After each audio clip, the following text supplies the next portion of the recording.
so you have an opening for a new sales leader. Well, no problem, you're thinking. I'm going to take my best salesperson, move them right into that slot, promote them up the ladder, new sales leader, problem solved. That took guts. We need guts. I'm promoting you. Well, except that didn't work out very well last time, did it? Yeah, so now what?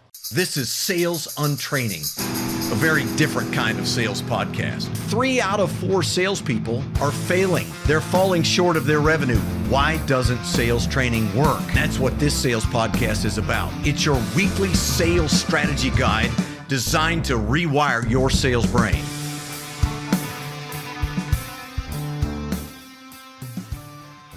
Welcome to Sales Untraining. I'm Kelly Riggs. Really great to have you alongside. I hope you'll take a moment, if you haven't already, like and subscribe to the podcast, and even more importantly to me, share it with someone that's in this space. You know, sales leaders that want to engage in these kinds of discussions, I hope you'll share it with them. It's your weekly sales strategy guide designed to completely rewire your sales brain. Well, why is that even needed?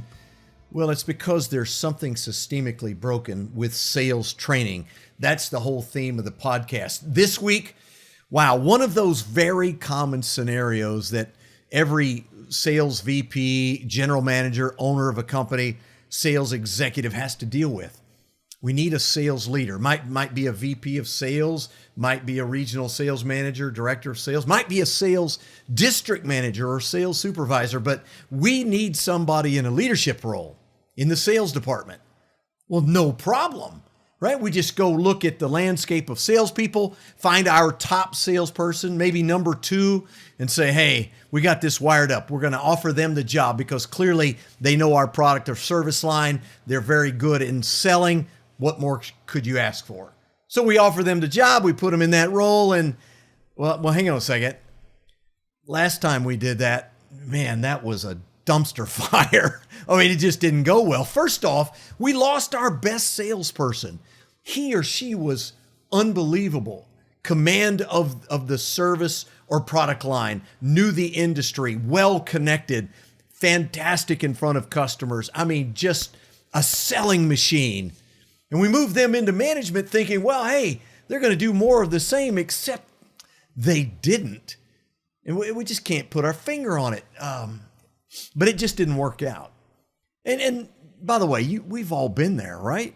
We don't take that person and move them back into the sales force. Well, very rarely, because, you know, that's kind of a backward move and there's an ego involvement, and it's kind of tough to take them out of leadership and say, in essence, you failed. Now we're going to put you back down here in sales. Well, it happens occasionally, but it's pretty rare, right? So what do you do? What are the alternatives? Take an average salesperson? Take a bad salesperson? Yeah, that's out. That's silly. Nobody's doing that. Oh, well, we could promote from outside. I mean, we could bring somebody in from the outside instead of promoting from within. And that's what a lot of companies do. But typically, to maintain our culture and to give people a career path and to have a career progression in which we can grow and be challenged, we want to bring somebody from the inside. Except it just seems to fall flat. We can't put our finger on it. It's not limited to sales, by the way. I do a lot of executive coaching, working with leaders at executive levels. And I recall some years ago being called by who became a client of mine, someone who had been referred by someone else that I had worked with. And they said, hey, we understand that you do coaching for executives and that kind of thing. Yes, I do. And we talked about it. And they said, well, we've got a director of electrical engineering that we've got a bit of a problem with. I said, so what's the problem? Well, we're struggling with them in that role. And rather than kind of bias you towards what's going on, like to have you meet with them and see if you could coach them and help them develop. But they're just not performing in the role like we'd like them to. So I started meeting with this individual, and as it turns out, brilliant engineer, technically very adept, had the respect of everyone from a technical perspective, and had been well respected before being promoted to the role. Unfortunately, in that role, he had been a very ineffective leader. In fact, had really impacted the company both peers, his employees, even customers quite negatively. And I met with him for 4 or 5 different sessions. And finally, I think the 5th session, I looked at him and I said, I have a question I want to ask you. Why are we meeting together? And he said, well, I think you're trying to help me be a better leader. And I said, do you believe that? Do you believe that I'm here to help you be a better leader? And he said, yeah, of course I do. And I said, well, unfortunately, your reactions don't lead me to believe that. Everything that I ask you to do, you just say no, or I've tried that, or that doesn't work. Every step I've asked you to take, you've not really pursued it aggressively.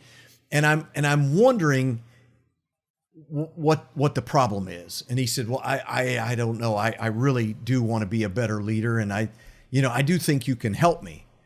And so we wrapped that conversation up after a while. And I went to the CEO of the company and I said, you've got the wrong person. And he said, well, what does that mean? I said, it means that you've put somebody in a leadership role who is hurting you. He not only doesn't connect well with his employees, he's not communicating with them, he's not developing them. He also has had run-ins with customers, and you know that because you've told me. They've called you and said, we don't want to deal with this guy. He doesn't deal well with his peers inside your organization. All in all, across the board, he is brilliant technically. He's a wonderful person, but he just has a block in a leadership capacity. Not going to happen. And he said, so what do I do? What do I do? And I said, to me, you got 2 options. Number one is you can have a frank conversation with him and help him find an opportunity that works for him, makes him happy, makes you happy, part ways amicably, and go on down the road. Mistake made, let's move ahead. Or number 2, you could move him into a subject matter expert position inside of that department and kind of let him operate independently on his own. But that's going to be a problem. He said, well, that's not going to work, is it? I said, I don't think so, but it doesn't mean I'm right. Ultimately, he anguished over the decision, but he let the guy go. He called me a couple of days later and he said, listen, I just need to give you an update. I have been on the phone for the last day and a half, either on the phone or with people in my office. And all I've heard is, what took you so long? Thank you. Thank you for making a move, because it was a real problem. Now, keep in mind, none of these people have an axe to grind against the individual as a person. It's about how he led the team. It's about how he interacted with other departments. Had a couple of upset customers, truly. But I tell you this story to tell you this. This is not uncommon. You realize that? In sales, it's so incredibly visible to everyone. But this is a very specific problem that happens over and over again in corporate America. We take our best performer and we make him or her the leader of the department or put them into a management leadership position, and it falls short. What do we do? What's the answer? If we can't promote someone internally, then what do we do? Well, clearly, one of the things you have to do is assess whether or not they even have any leadership capabilities. Being great in a role does not equate to being a great leader. Now, some of you are going, absolutely. Yes, we get it. That's not news. That's not revelatory in any way, Kelly. We get that. They are 2 different skill sets. Do you look at leadership as a set of skills, or do you just look at leadership as having some authority and some confidence and command presence and being able to stand up in front of people? I've seen people promoted into positions of leadership because they're good in front of customers. They're articulate. They're dynamic. They have charisma. So clearly, they're going to be good leaders, right? Because that's what leadership is. No. Is it a part of leadership? Of course. Is it leadership? No. So many companies don't even really define what leadership means and what are we necessarily looking for in order to put the right person in that slot. And we're not actually trying to develop their leadership skills. Completely different skill sets. And yet what are our choices? Lose our best top salesperson and put them in a leadership role and take a risk. We can bring in an outsider and not promote from the inside, potentially create a cultural challenge. We can take an average salesperson who seems to be a little more connected to the salespeople, but maybe they're just friendly and that kind of thing. I mean, the choices are not good. What I want to do next is talk about how you go about solving this particular issue, at least give you some guidance, some direction about things to look for and some big warning signs to avoid before you promote someone.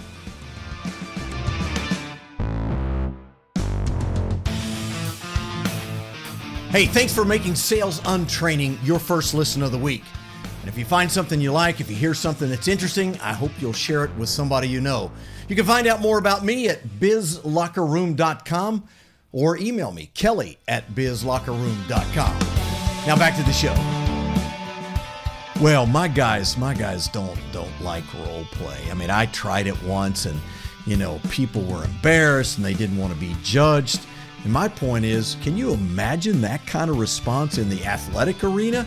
Hey, coach, I don't like to look at film in front of the other players at my position. It makes me uncomfortable. I mean, I don't like to be judged. It makes me nervous. And really? Well, maybe you should change your mindset instead of changing the way we get better at what we do.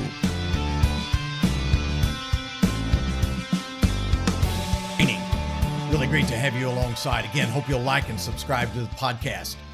So we've got this dilemma. We need a sales leader, but we know from history that simply plucking away our top salesperson and putting them into that role is potentially a recipe for disaster. So what's the alternative? Well, there are things that we can do, need to do, that are really going to make a difference. So let me start with something that may not be obvious. You really need to define what leadership is. Now, before you give up on me and go, really, that's what you got? Please bear with me. I train leaders as a part of my practice in what I do. And one of the interesting exercises to go through is to ask people to define the word leadership. If you have a dozen people in the room, you're going to get 6, 8, 10 really different answers. And, there'll be pieces and parts of each one. But it's odd how leadership does not have a definitive definition. That people go, oh, leadership is this, very specifically. The easiest definition of leadership is influence. If I can't influence your behavior, then I'm certainly not leading you. I don't have the capacity to lead you because you're not willing to listen or to be influenced by what I do. But that's not altogether helpful. It's instructive, but it's not definitive at all. So the thing that we start with in terms of helping people understand our ultimate objective is, if we're going to put you into a role of leadership, here's how we're going to define that role. That leadership is the art and the science of getting things done through other people. You see, and herein lies the real rub, is that when I was a salesperson, I was a super doer. I was a contributor of the highest order. I got things done and I was good at it. I could throw 4 or 5 plates in the air, keep them spinning all the time, make things happen. That's what led me to the top. That's what got your attention to perceive me as a potential leader. I get things done and I can handle a lot of stress. Except that that's not what you're paying me to do when you make me a leader. Now you're paying me to get things done through the people that I lead. Much, much different. It's an art and it's a science. Why a science? Because there are very specific skills that you can learn that will make you more effective as a leader. Some people will be far more effective as leaders because of the art side. We would call that emotional intelligence, the ability to connect with people. High self-awareness, self-regulation is in place. You have the ability to empathize with the people that I work with. And the good news is, and I learned this personally, is that emotional intelligence can be changed. your native intelligence, you're pretty much locked in with what you have. But emotional intelligence, if you're open, if you're willing, you have the ability to develop your emotional intelligence. The problem in the story I told you in the first segment, this gentleman's self-awareness was essentially zero, and I could not move it off of high center. He just didn't have an empathy for the people that he worked with. They just need to do their jobs. They need to do what I tell them to do. Why can't people just do their jobs? That kind of thing. But if you can open up someone's self-awareness, impact their empathy skills, and give them more awareness of self-regulation, how they respond to emotional triggers and chaos and those kinds of things, you can actually grow your EQ, the art side of leadership. But the emphasis is on getting things done through other people. And therein lies the rub. When I was a salesperson, it was about me. When I'm a sales leader, it's about them.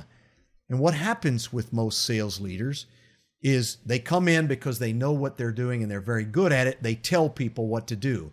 That's not coaching. That's not training. Here's what you need to do. You need to do this and this and this. And in their minds, they believe that they're coaching and training because they're telling them the right thing to do, except the brain doesn't work like that. You tell them one time, they should be able to get it. Do you know, I've told that guy 3 times that's what he needs to do. How many more times do I need to tell him? That is one of the leading indicators that someone is not a capable coach, that they're either going to have to become aware of that and make changes, or they're never going to make the jump to leadership. Right? So what do? The first thing you do is, if you identify that top leader, that top salesperson, and you think they could be a leader, the first thing to do is to sit down with them and ask them what their perceptions of leadership are. What do you feel like your role would be as a sales leader? What would we be promoting you to do? What would we value the most? And see what type of perceptions they have of the role. And by engaging them in a thought process, in a conversation, and asking them to think about it, you can engage in dialogue and lead them down the path where they understand, hey, it's not about you anymore. It's not about just getting the sale. It's about coaching others to learn how to get the sale. But what happens is, when ego's involved and I become that leader, when we're on the cusp of getting that big sale, I don't want them to blow it because it's going to reflect on me. I'm the sales manager. So I will step in front of them and do it. Well, congratulations. In the moment, you made a sale. That's amazing. But you failed to develop the person that you have. Now, well, Kelly, what are we supposed to do? Just lose that sale so they can learn how to be a sales leader? Of course not. Okay? There are times when you do have to rescue, but if that's all you're doing is rescuing, you have a problem. And if you don't have a systematic way of coaching and training and developing people, then you're not a leader. Period. If you're responsible for people and you're not developing those people, then how are you a leader? We don't pay you just to get the deals. We pay you to multiply your effectiveness. First step in that, let's have a conversation. Let's talk about leadership in the sales role.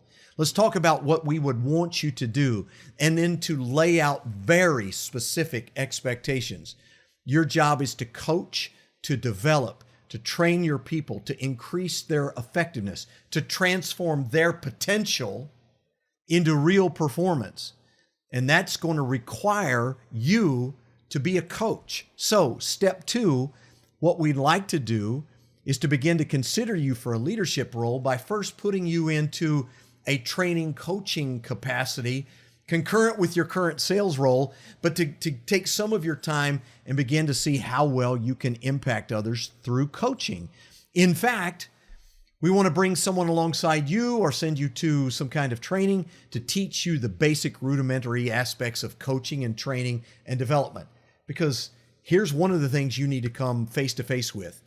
Many times your superstar salespeople are terrible coaches. They don't have the patience for it. They don't understand why people don't get it. And they don't have the patience to stop and learn it themselves and learn how to coach other people. So I want to have that conversation, help them understand the role, set very, very clear expectations for what I would be paying them to do, how we're going to judge their performance, and then to give them the opportunity to demonstrate the ability to coach and so forth. And then I want to begin by putting them in that role in a probationary kind of thing. Let's go see if you like this, okay? Because look, last thing we want to do is lose you. We don't want to lose a great salesperson. So, hey, let's take 60 days and see how you like it. I'm going to have you shadow, a couple of our top sales managers, see what they do, see how they do it, interact with the salespeople, and let's get together in 30 days, 60 days at most, and let's have a conversation. Do you want the role? Do you feel like you have the necessary ideas about what that role entails? Are you prepared to set your ego aside and develop salespeople and help them through the challenges that they're going to face? Now we can make a fairly well-informed decision about whether or not they're a good fit. But if you see them consistently stepping in front of salespeople to do the job for them, if you see them consistently telling people what to do, but not showing them how to do it, if they're not sitting down and engaging in a role play with them, hey, let's walk through that scenario again, and I'll be that customer or that prospect, and let me respond the way they did, and let's practice how that works. If they're not that kind of individual, then you've probably got the wrong person. Am I 100%? No. But I'm 90+%. When you've seen it for 4 decades, you get a sense of who has that predisposition to actually develop people. You've got to have a strong empathy for people. You've got to find your value in coaching and developing people and sharing the limelight with them. When they get deals, when they hit numbers, it's about them. When we don't hit our numbers, it's on me. It's on me. I've got to get better at what I do. I've got to do better in terms of coaching and developing, training salespeople. Listen, it doesn't have to end in disaster every time, but listen, before you promote that top salesperson, maybe you ought to have a conversation. This is Sales on Training. I'll see you next time.